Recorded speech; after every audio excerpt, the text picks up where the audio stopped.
जय श्री राम दोस्तों। मैं कल्याण भगत स्वागत करता हूं आपका अम्बे कल्याण चैनल पर।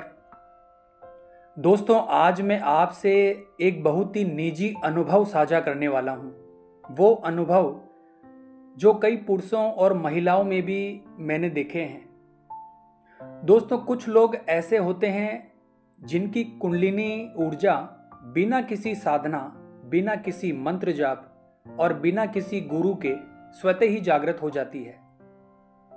और जब मैंने इन लोगों की ऊर्जा को चेक किया तो मुझे ऐसा लगा जैसे मैं खुद को ही देख रहा हूं। दोस्तों, ऐसे लोग ना तो किसी साधना में लिप्त थे और ना ही इन्होंने किसी विशेष गुरु से कोई विशेष दीक्षा ली थी, लेकिन फिर भी उनके भीतर दिव्य शक्तियां जागृत हो गई और इस जागरण के साथ ही उनके जीवन में एक जबरदस्त उलटफेर शुरू हो गया। तो दोस्तों, ऐसा क्यों होता है? क्योंकि ये सब उनके पूर्व जन्मों के कर्मों का परिणाम होता है। दोस्तों, मैंने भी यही सब कुछ झेला है। अचानक से चक्र खुलना, दिव्य स्वप्न आना, आत्मा का शरीर से बाहर निकलकर अलग अलग स्थानों पर जाना और अनजानी शक्तियों का मार्गदर्शन मिलना। दोस्तों, मेरे जीवन में एक समय ऐसा आया जब ये स्पष्ट हो चुका था कि मेरे आसपास जो समस्याएं हैं वो सिर्फ बाहरी नहीं बल्कि सूक्ष्म स्तर पर हैं।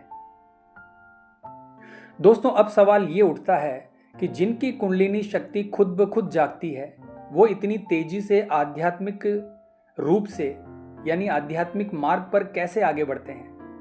क्यों आगे बढ़ते हैं? इसका उत्तर है दोस्तों, क्योंकि वो पहले से तैयार किए गए होते हैं। ये उनका कोई आज का सफर नहीं है, ये उनकी जन्मों जन्मों की साधना का परिणाम होता है। दोस्तों, शुरुआत में ये अनुभव बहुत दर्दनाक होते हैं, जैसे कोई नरक भोग रहा हो। भावनात्मक तूफान, मानसिक उथल पुथल, अकेलापन, समाज से कटाव, सब कुछ एक साथ होता है।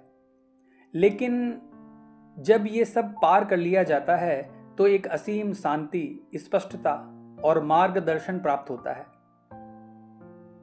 दोस्तों, इस प्रकार के लोगों को कहीं जाने की जरूरत नहीं होती, क्योंकि शक्तियां खुद उनका मार्गदर्शन करने लगती है। कभी कभी तो गुरु भी स्वतः ही उनके जीवन में प्रवेश कर जाते हैं, बिना किसी खोज के, बिना किसी प्रयास के। दोस्तों, अब बात आती है कर्तव्य की।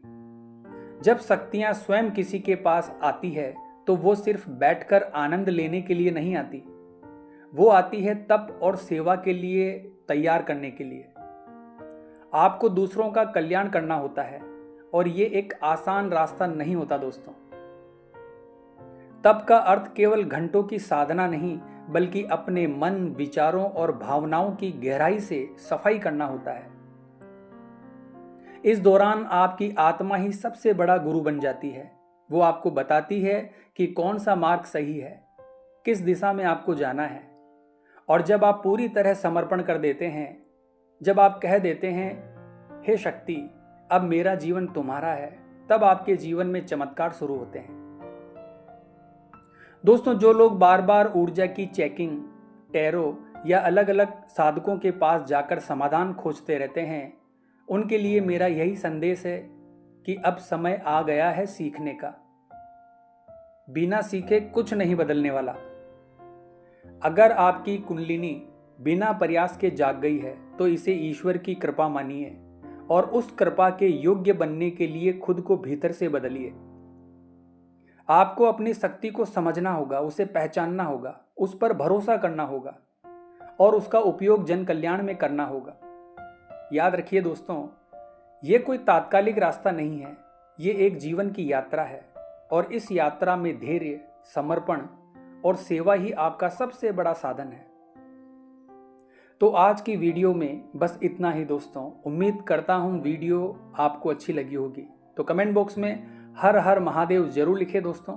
मिलते हैं इसी प्रकार की अगली वीडियो के माध्यम से। जय मां अम्बे, जय श्री कल्याण।